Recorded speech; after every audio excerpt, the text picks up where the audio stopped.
Prabhavati police స్టేషన్లో complaint ఇవ్వడంతో పార్వతమ్మ వాళ్ళ ఇంటికి వెళ్లిన పోలీసులు శివ ఇంట్లో లేడని చెప్పి పోలీసుల్ని పంపేసి శివాని రాజేష్ దగ్గర దాచిపెట్టిన బాలు నన్ను కాపాడినందుకు చాలా థ్యాంక్స్ బావా అని హత్తుకున్న శివ. అసలు ఇదంతా ఎలా జరగబోతుందో తెలుసుకోవాలనుకుంటే ఇప్పుడే మా ఛానల్ తప్పకుండా సబ్స్క్రైబ్ చేసుకుని మా వీడియోని ఒక లైక్ చేయండి. పక్కనే ఉన్న గంట సింబల్ మీద క్లిక్ చేసి నోటిఫికేషన్స్ ఆల్లో పెట్టుకోండి. అప్పుడే మేము చేసే వీడియోలు మీకు రోజు వస్తుంటాయి. ఇక బాలు అయితే పార్వతమ్మ వాళ్ళ ఇంటికి వెళ్లేసరికి ఇక మీనా వాళ్ళందరూ అయితే ఏడుస్తూ ఉంటారు. ఏంటండి ఏడి శివ ఏడి, అసలు ఎందుకు ఇలా అయింది, ఆ వీడియో అసలు ఎందుకు బయటకు వచ్చిందో నాకు ఇప్పటిదాకా అర్థం కావట్లేదు అని బాలు అంటుంటే, ఏవండి ఈ వీడియో గురించి మీకు ముందే తెలుసు కదా. అవును మీనా తెలుసు, కానీ నేనే వాడి జీవితం పాడైపోతుందని నేను బయటికి చెప్పకుండా నా దగ్గరే ఉంచేసుకున్నాను ఆ వీడియో. ఇప్పుడు బయటికి ఎలా వచ్చిందో కూడా నాకు అర్థం కావట్లేదు. ఎవరో కావాలని నా ఫోన్ దొంగతనం చేశారు. నా ఫోన్ దొంగతనం చేసి ఇలా బయటికి వీడియోని వదిలేశారు. నాకు తెలిసి శివాకి ఎవరైనా శత్రువులు ఉన్నారంటే అది గుణగాడు మాత్రమే. ఇది చేసింది గుణగాడే అయి ఉంటాడు అని చెప్పేసి ఇక బాలు అంటుంటే, అప్పుడే ఇక పోలీసులు అయితే పార్వతమ్మ వాళ్ళ ఇంటికి వస్తారు. ఏంటి సార్ ఇలా వచ్చారు, ఏమైంది అని బాలు అడుగుతుంటే, ఏం లేదు ఫోన్లో వీడియో చూసాం దొంగ ఇక్కడే ఉంటాడని తెలుసుకుని ఇక్కడికి వచ్చాం వాడిని అరెస్ట్ చేద్దామని అని ఇక పోలీసులు అంటుంటే, ఏంటి సార్ ఏం మాట్లాడుతున్నారు మీరు, దొంగ ఏంటి, మేము వీడియో చూసాం బాబు, నువ్వు ఇంకా కవర్ చేయాల్సిన అవసరం లేదు అని పోలీసులు అంటుంటే, కవర్ ఏంటి సార్, అయినా మీరు ముందు అరెస్ట్ చేయాలంటే మీ దగ్గర కంప్లైంట్ ఇచ్చిన వాళ్ళు ఉండాలి. అసలు ఆ డబ్బులు పోగొట్టుకున్న ఆవిడ మీ దగ్గర కంప్లైంట్ ఏమి ఇవ్వలేదు కదా, అప్పుడు కంప్లైంట్ ఇవ్వలేనప్పుడు మీరు ఎలా అరెస్ట్ చేస్తారు, ఏ కారణం మీద అరెస్ట్ చేస్తారు మా వాడిని అని చెప్పేసి ఇక బాలు అంటుంటే, అవును అది నిజమే కదా అనేక పోలీసులో వాళ్ళ మాట్లాడుకుంటారు కదా, ముందు వెళ్ళండి, కంప్లైంట్ లేకుండా వచ్చేసి ఇలా అరెస్ట్ చేస్తామంటే ఎవరు పంపరు, మాకు చట్టాలు తెలుసండి, మీరు ఊరికే వచ్చేసి ఏదో వీడియో చూసి అరెస్ట్ చేయడానికి ఈజీగా కాదు, అయినా అది నిజమో కాదో తెలుసుకోకుండా జోక్గా చేశారో లేకపోతే మామూలుగా చేశారో తెలుసుకోకుండా ఇలా ఎవరు పడితే వాళ్ళ ఇంటికి వచ్చేసి అరెస్ట్ చేసేస్తారా, ముందు కంప్లైంట్ వచ్చాక అప్పుడు రండి వెళ్ళండి అని ఇక బాలు అనేసరికి పోలీసులు అయితే అక్కడి నుంచి వెళ్ళిపోతారు. చాలా థ్యాంక్స్ బాబు అని చెప్పేసి ఇక పార్వతమ్మ అయితే థ్యాంక్స్ చెప్తుంటే, సరే కానీ ముందు శివ ఏడి, శివ ఇక్కడ ఉంటే మంచిది కాదు, మా అమ్మ కానీ పొరపాటున వెళ్ళి కంప్లైంట్ ఇస్తే శివాని పోలీసులు అరెస్ట్ చేస్తారు, ఏడి శివ అని బాలు అడిగేసరికి, ఇక్కడే ఉండాలండి అని మీనా అంటుంది. ఇక్కడ ఏడి కనిపించడే అని ఇక బాలు అనేసరికి ఇక ఇల్లంతా వెతుకుతారు. శివ మేడపైన ఉంటాడు, మూలం దాక్కుని ఉంటాడు.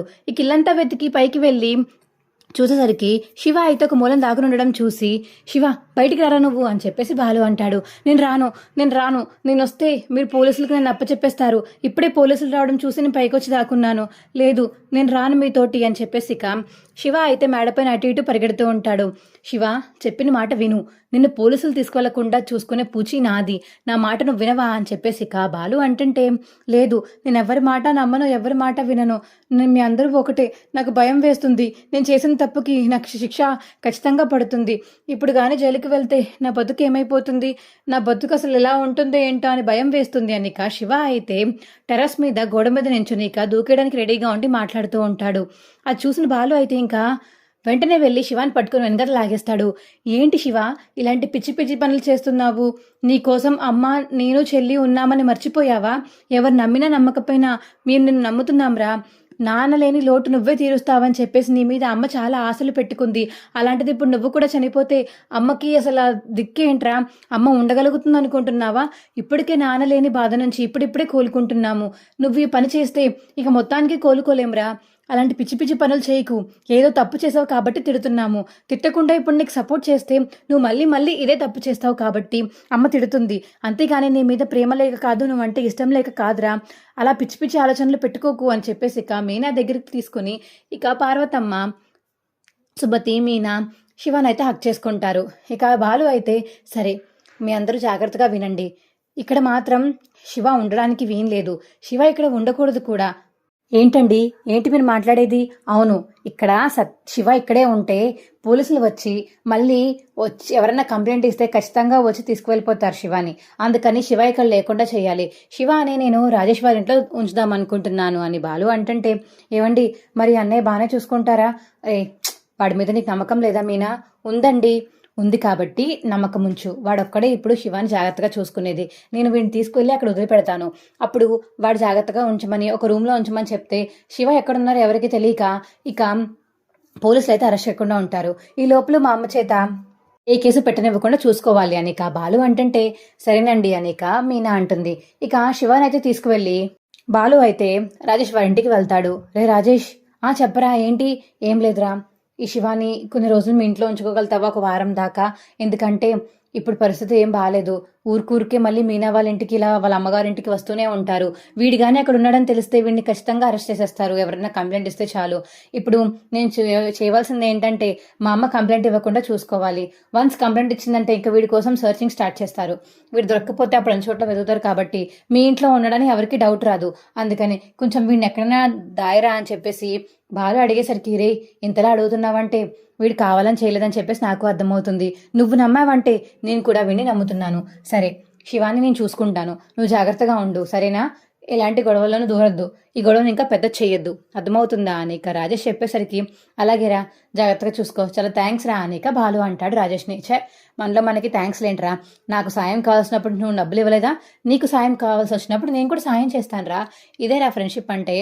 సరే నువ్వు వెళ్ళు, ఇక నేను చూసుకుంటానులే అని రాజేష్ అంటుంటే, బావా అని ఇక శివ అంటాడు. ఏంట్రా శివ? ఏం లేదు బావా, నేనేం తప్పుగా అనుకునేందుకు నాకు క్షమించి బావా. నా కోసం నువ్వు ఎంత తాపత్రయపడుతున్నావు. మా అక్క బాధపడకూడదని చెప్పేసి నాకే నచ్చ చెప్పడానికి చాలాసార్లు ట్రై చేసావు, కానీ నేను నీ మాటలు ఎప్పుడూ వినలేదు బావా, నన్ను క్షమించి బావా అని చెప్పేసి ఇక బాలునైతే శివ క్షమించమని అడుగుతుంటే, రే ఊరుకోరా, ఎందుకు ఇప్పుడు బాధపడుతున్నావు? ఇక ఒకసారి తప్పు చేసావు కాబట్టి, అది నీకు తప్పు తెలుసుకున్నావు కాబట్టి ఇంకెప్పటికీ జీవితంలో అలాంటి పనులు చేయవు, ఎవరిని అలాంటి వాళ్ళని నమ్మవు. ఈసారి నుంచి అయినా కొంచెం బుద్ధిగా ఉండు, సరేనా అని బాలు అంటుంటే, సరే బావా అనిక బాలునైతే శివ హక్ చేసుకుంటాడు. సరేరా అని చెప్పేసి ఇంక అక్కడి నుంచి వెళ్ళిపోతాడు బాలు అయితే. ఇక పార్వతమ్మ వాళ్ళ ఇంటికి వెళ్ళి మీనాని తీసుకుని ఇక ప్రభావతి వాళ్ళ ఇంటికి బయలుదేరతాడు బాలు. ఇక ఇంటికి రాగానే, ఏయ్ బయటే ఉండు, ఇంట్లోకి రావడానికి అసలు నీకు వీలు లేదు అని మీనానైతే ఇంట్లోకి రావద్దని చెప్తుంది ప్రభావతి. ఏం ఇంట్లోకి ఎందుకు రాకూడదు? మీనా అసలు ఏం తప్పు చేసిందని? మీనా ఏమన్నా నీ డబ్బులు దొంగతనం చేసిందా, నీ నగలు దొంగతనం చేసిందా? అయినా మీనా నగలు దొంగతనం చేసిన వాడినే ఇంట్లో ఉంచావు. ఇక డబ్బులు ₹1,00,000 కదా వాడిస్తాడు. అయినా దొంగతనం చేసింది మా ఆవిడ కాదు, చేసింది వాళ్ళ తమ్ముడు చేసినప్పుడు మా మీనా ఎందుకు ఇంట్లోకి రాకూడదు? లక్షలు మింగి నగలు మింగి వీడే ఇంట్లో ఉన్నప్పుడు అని బాలు అనేసరికి ఇక ప్రభావతి అయితే సైలెంట్ అయిపోతుంది.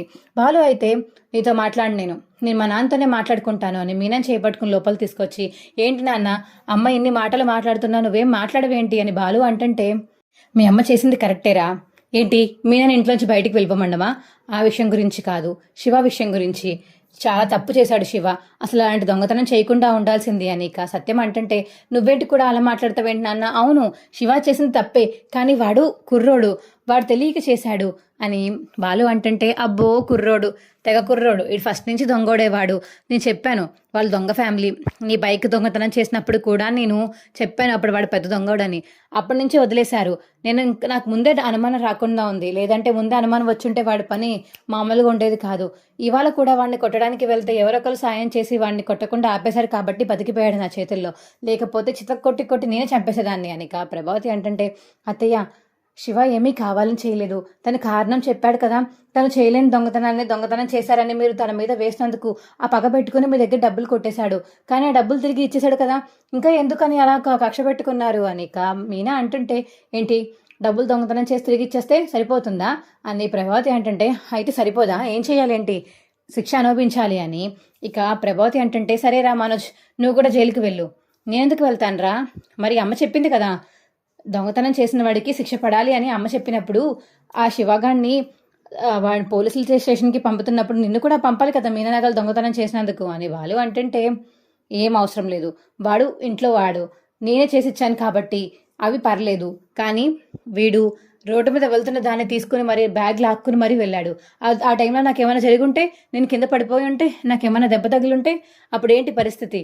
కాబట్టి అసలు నువ్వు ఊరుకునేదే లేదు అని చెప్పేసి ఇక ప్రభావతి అంటుంటే, ఇది ఎక్కడిది, ఇప్పుడు నీకేం తగలలేదు కదా, మీనా నగలు చబ్బా చేయకుండా నగలు దొంగతనం చేసుకుంటే మాత్రం పర్లేదు, పోలీస్ కంప్లైంట్ ఇవ్వకూడదు, కానీ మీనా వాళ్ళ తమ్ముడు జస్ట్ నీ దగ్గర ₹1,00,000 తీసుకుని మళ్ళీ తిరిగి ఇచ్చేసినా కూడా వాడి మీద పోలీస్ కంప్లైంట్ ఇవ్వచ్చు అనమాట, ఇదే నన్ను చెప్తేది అని చెప్పేసి ఇక బాలు అంటుంటే, ఏమోరా నువ్వు నీ వాళ్ళకి నచ్చినట్టు నువ్వు మాట్లాడుకో, నేను నాకు నచ్చిన మనుషుల గురించి నేను మాట్లాడుకుంటాను, ఎవరికి వాళ్ళు సపోర్ట్ చేసుకుందాం.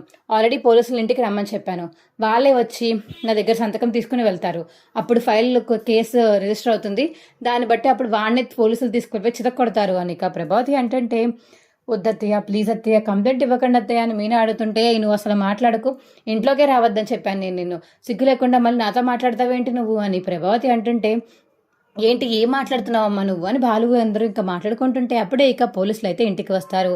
ఇది ప్రభావతి గారు ఇల్లేనా? అవునండి, నేనే ఫోన్ చేసింది, మీ దగ్గర కంప్లైంట్ ఇద్దామని రమ్మని చెప్పాను అని ఇక ప్రభావతి అంటుంటే, అమ్మా వద్దమ్మా సార్, ప్లీజ్ సార్, కంప్లైంట్ తీసుకోకండి సార్. నువ్వే కదా ఇప్పుడు అక్కడికి వస్తే కంప్లైంట్ లేదు ఏమీ లేదు, ఎవరు కంప్లైంట్ ఇచ్చారో వాడిని పంపను అని చెప్పేసి అన్నావు. ఇగో ఇప్పుడు కంప్లైంట్ వస్తుంది, ఈ కంప్లైంట్ తీసుకుని సైన్ చేయించుకున్నాక వెళ్ళి వాడిని డైరెక్ట్గా అరెస్ట్ చేస్తాము, అప్పుడు తెలుస్తుంది కదా నీకు చట్టం అంటే ఎలా పనిచేస్తుందో అని. ఇక పోలీసులు అంటుంటే, సార్ నేను మీరు అరెస్ట్ చేయకుండా ఉంటారని అలా చెప్పాను సార్, అదన్నీ కక్ష కట్టుకొని మనసులో పెట్టుకోకండి సార్, అమ్మ ప్లీజ్ అమ్మ సంతకం చేయకమ్మా అని చెప్పేసి ఇక బాలు ఎంత బతంలాడుతున్నా, మీనా కూడా బతంలాడుతున్నా, ఇక ప్రభావతి అయితే వీళ్ళ మాటలు పట్టించుకోకుండా సంతకం అయితే చేసేస్తుంది. ఇక కంప్లైంట్ ఇస్తుంది. కంప్లైంట్ వచ్చింది కాబట్టి ఇక మేము వెళ్ళి శివాని అరెస్ట్ చేస్తాము అని అక్కడి నుంచి వెళ్ళిపోతారు పోలీసులు. అత్తయ్య ఏంటి అత్తయ్య ఇది, ఇవ్వద్దంటే ఎందుకు ఇచ్చారు అత్తయ్య అని ఇక మీనా అయితే ఏడుస్తుంటుంది. మావయ్య మీరైనా చెప్పండి మావయ్య, మా నాన్న చనిపోయారు, మా నాన్న లేరని ఇప్పటికీ చాలా బాధపడుతున్నాము, మళ్ళీ ఇప్పుడు శివగాడి మీద కంప్లైంట్ ఇచ్చి వాడిని జైలుకి పంపకండి మావయ్య, వాడి బతుకు మొత్తం నాశనం అయిపోతుంది, చదువుకునే కుర్రాడు మావయ్య వాడు, రేపొద్దున జాబ్ రావాలన్నా అమ్మని చూసుకోవాలన్నా వాడే ఉన్నాడు కదా, ప్లీజ్ మావయ్య అత్తయ్యకి మీరైనా చెప్పండి అని మీనా అంటుంటే ఇక సత్యం అయితే అలా చూస్తూ ఉండిపోతాడు. ఏంటి ఆయన బతిమలాడుతున్నావు, సెంటిమెంట్గా బతిమలాడదామని ప్లాన్ వేసావా, మీ నాన్నని లాక్కుని వచ్చి సెంటిమెంట్గా అడుక్కుంటున్నావా అని ఇక ప్రభావతి అంటుంటే, అమ్మా నువ్వు ఆవు ఇంకేంటి ఇచ్చేసావు కదా కంప్లైంట్, ఇంకా వదిలే అని చెప్పేసి ఇక బాలు అంటాడు. ఏంటి వదిలేసేది, అసలు వదిలేది లేదు, ఏమీనా నువ్వు బయటికి పోవే అని ఇక ప్రభావతి అంటుంటే, ఎందుకు మీనా బయటికి వెళ్ళిపోవాలి, మీనా అసలు బయటికి వెళ్ళని కాక వెళ్ళదు, ఎందుకంటే ఆల్రెడీ ఒక కంప్లైంట్ ఇచ్చావు కదా, నువ్వు కంప్లైంట్ ఇవ్వకపోతే మీనా వెళ్ళిపోదు, నువ్వు కంప్లైంట్ ఇచ్చావు కాబట్టి మీనా ఇక్కడే ఉంటుంది, మీనాను లోపలికి వెళ్ళి రెస్ట్ తీసుకో అని చెప్పేసి ఇక బాలు అంటుంటే, ఎక్కడికి వెళ్ళేది, ఎక్కడికి వెళ్ళడానికి వీల్లేదు, ఏవండి చెప్పండి, ఇంట్లో అదన్నా ఉండాలి నేనన్నా ఉండాలి అని ఇక ప్రభావతి అంటుంటే, నేను ఇప్పుడు ఏం మాట్లాడలేను, నువ్వు ఆల్రెడీ ఒక తప్పు చేసేసావు, ఆల్రెడీ శివాని పోలీస్ స్టేషన్ మీద కంప్లైంట్ ఇచ్చావు, ఇప్పుడు ఎలాగో అరెస్ట్ చేస్తారు కదా, అది దాంతో ఇంకా వదిలే, చేసింది శివ అయితే మీద ఇంట్లోంచి బయటికి గెంటాల్సిన అవసరమే లేదు, నువ్వు ప్రతిదానికి ఇంకా లాక్కు ప్రభావతి అని చెప్పేసి ఇక సత్యం అంటుంటే, సరే అయితే ఇంట్లో అదన్నా ఉండాలి నేనన్నా ఉండాలి అని ప్రభావతి అంటుంటే, మా సత్యం మాత్రం ఏం మాట్లాడకుండా నించుని ఉంటాడు. సరే అయితే మీకు పూలు కట్టేదే కదా మీ ఇంట్లో ఉండడం మీకు ముఖ్యం, నేనున్నా లేకపోయినా మీకేం పర్లేదు కదా, సరే అయితే అని ఇక వెళ్ళి బ్యాగ్ సర్దుకుని బ్యాగ్ పట్టుకుని ఇంట్లోంచి అయితే వెళ్ళిపోతుంది ప్రభావతి వెళ్ళిపోతుంటే ఇంకా ఇంట్లోంచి వెళ్ళొద్దు అని రవి, శృతి, మనోజ్, రోహిణి నలుగురు బతిమలాడుతూ ఉంటారు. ప్రభావతి మాత్రం మాట వినకుండా ఇక బ్యాగ్ వేసుకుని అయితే కామాక్షి వాళ్ళ ఇంటికి అయితే బయలుదేరి వెళ్ళిపోతుంది. మావయ్య ఏంటి మావయ్య ఇలా చేశారు అని మీనా అంటుంటే సత్యం మాట్లాడకుండా నించుంటాడు.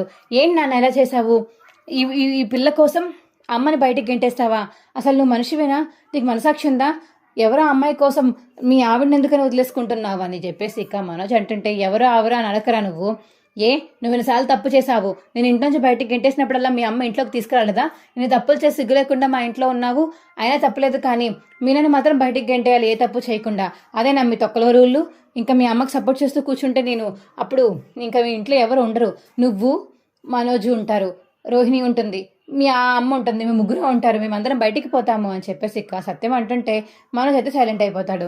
ఇక సత్యం అలా అనేటప్పటికి ఇక ఎవరి రూమ్లోకి వాళ్ళైతే వెళ్ళిపోతారు. ప్రభావతి అయితే కామాక్షి వాళ్ళ ఇంటికి వెళ్తుంది. ఏంటి వదిన ఇలా వచ్చావు, ఏమైంది, ఇంకేమవుతుంది, నా పిండ కూడా అయింది, ఇంకేముంది, ఇదిగో మీనాని ఇంట్లోంచి బయటికి గెంటేమంటే మా ఆయన నన్నే బయటికి గెంటేశారు అని చెప్పి ప్రభావతి అంటుంటే, అన్నయ్య ఏం గంటరు కానీ సరిగ్గా చెప్పు, అదే మీనా ఇంట్లోంచి బయటికి పంపరా నేను వెళ్ళిపోనా అని చెప్పేసి ఇక వచ్చేసాను అంతే అని ప్రభావతి అంటుంటే, ఎందుకు వదినా నీకు ఇలాంటివన్నీ, హ్యాపీగా ఉండొచ్చు కదా ఆ ఇంట్లో, ఏదో దొంగతనం చేసింది శివ అయితే ఇంట్లోంచి బయటికి మీనాని వెళ్ళిపోమంటే అన్నయ్య మాత్రం ఎలా ఒప్పుకుంటాడు అనుకుంటున్నావు నువ్వు అని కామాక్షి అంటుంది.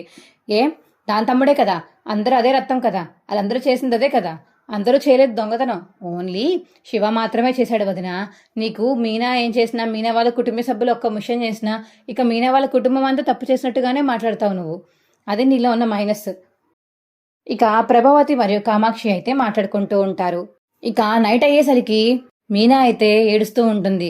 అబ్బా మీనా పొద్దున్నుంచి ఏడ్చావు కదా, చాలు మీనా ఇంకేడవకు అని బాలు అంటుంటే, ఏం చేయమంటారండి, తమ్ముడినేమో అక్కడెక్కడికో తీసుకువెళ్ళి వదిలేసారో మీరు ఎక్కడ తీసుకువెళ్ళారో కూడా నాకు తెలియదు, ఇంకో పక్కేమో పోలీసులు కంప్లైంట్ రిజిస్టర్ చేసుకున్నారు కాబట్టి వాడిని అరెస్ట్ కూడా చేయొచ్చు, వాడి జీవితం ఏమైపోతుందా అని బాధపడుతున్నాను అని ఇక మీనా అంటుంటే, నువ్వేం బాధపడకు మీనా, దానికి ఒకటే కాదండి, అత్తయ్య నా వల్ల ఇంట్లోంచి వెళ్ళిపోయారు కదా, నాకు అది కూడా నచ్చలేదా అండి అని చెప్పేసి ఇక మీనా బాలు అయితే మాట్లాడుకుంటారు.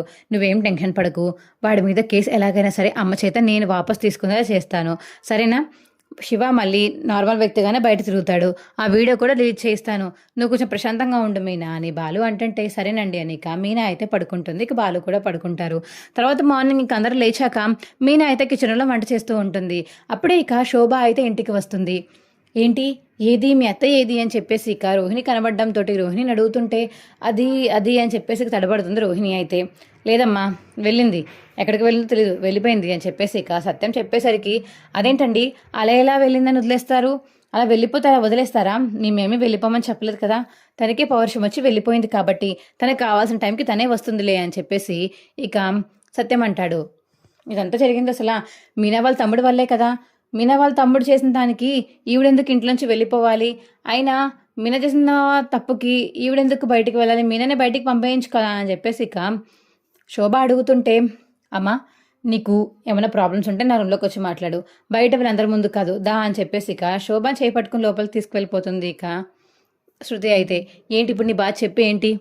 ఏం లేదు, ఎందుకని మీనాని ఇంట్లోనే ఉంచారు, మీనాని బయటికి ఎంటేయకుండా? మీనా ఎంత చీప్ మెంటాలిటీయో, అసలు ఆ బుర్ర ఎంత దొంగతనమైన బుర్రో అర్థమవుతుందా నీకు శృతి అని చెప్పేసి ఇక శోభ అంటుంటే నాకు మీనా ఎలాంటిదో తెలుసు, నువ్వు ఎలాంటి దానివో తెలుసు, ఇంట్లో అందరూ ఎలాంటి వాళ్ళో నాకు బాగా తెలుసమ్మా, నేనేమి చిన్నపిల్లలు కాదు, నేను పెద్దయ్యాను, ఎవరిని ఎలా చూడాలో ఎవరిని ఎలా అర్థం చేసుకోవాలో నాకు బాగా తెలుసమ్మా, నువ్వు ఇప్పుడు వచ్చి చెప్పాల్సిన అవసరం లేదు, అయినా ఇది నా కుటుంబ సభ్యులకు సంబంధించిన మ్యాటర్, మేము కొట్టినా తిట్టుకున్నా మేమే తిట్టుకుంటాం కానీ బయట వాళ్ళు ఇన్వాల్వ్ అయితే నాకు నచ్చదు, అయినా మా ఫ్యామిలీ విషయాలు మేము చూసుకోగలుగుతాము, నువ్వు వచ్చి సాల్వ్ చేయాల్సినంత పెద్ద ప్రాబ్లం ఏమీ కాదు ఇది, సరేనా అని చెప్పేసి ఇక శృతి అండంతో సరే నీ ఇష్టం ఏదో చేసుకో అని అక్కడి నుంచి వెళ్ళిపోతుంది. ఇక శోభ అయితే వెళ్తూ ఇక మీనా అయితే కోపంగా చూస్తూ వెళ్తుంది. మీనా మాత్రం బాధపడుతూ ఇక అందరూ నన్నే అంటున్నారు, శివగాడు చేసిన పనికి అందరూ నన్నే తిడుతున్నారు, ఏంటిది అని చెప్పేసి ఇక మీనా అయితే బాధపడుతూ ఉంటుంది. ఇక మనోజ్ రోహిణి అయితే ఏంటిది మా అమ్మ ఎక్కడికి వెళ్ళిపోయింది అంటావు అని చెప్పేసి ఇక మనోజ్ అంటుంటే ఇంకెక్కడికి వెళ్తారు, డాన్స్ క్లాస్కి వెళ్తారు, కామాక్షి ఆంటీ వాళ్ళ ఇంటికి వెళ్తారు అని చెప్పేసి ఇక రోహిణి అంటుంటే అవును ఇది నిజమే, నాకెందుకని ఐడియా రాలేదు అని మనోజ్ అంటాడు.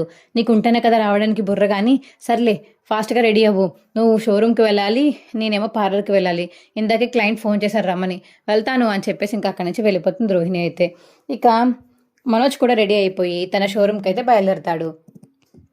నానా అమ్మని ఎప్పుడైనా ఫోన్ చేసి పిలువు నాన్న ఎక్కడుందో రమ్మని చెప్పు నానా అని మనోజ్ అంటుంటే లేదురా నేను చెప్పను, మీకు ఎంతగా అవసరమైతే మీరు ఫోన్ చేసుకుని మాట్లాడుకోండి, తనే వస్తుంది 2 రోజులు కోపం తగ్గాక, అంతే ఎక్కడికో వెళ్ళిపోద్దు, తనకి అంత వెళ్ళిపోయేంత సీన్ కూడా ఏం లేదు, కానీ ఏ కామాక్షి వాళ్ళ ఇంటిగా వెళ్ళుంటుంది, తనే వస్తుంది, ఎవరి పనులు వాళ్ళు చూసుకోండి అని చెప్పేసి ఇక సత్యం చెప్తాడు.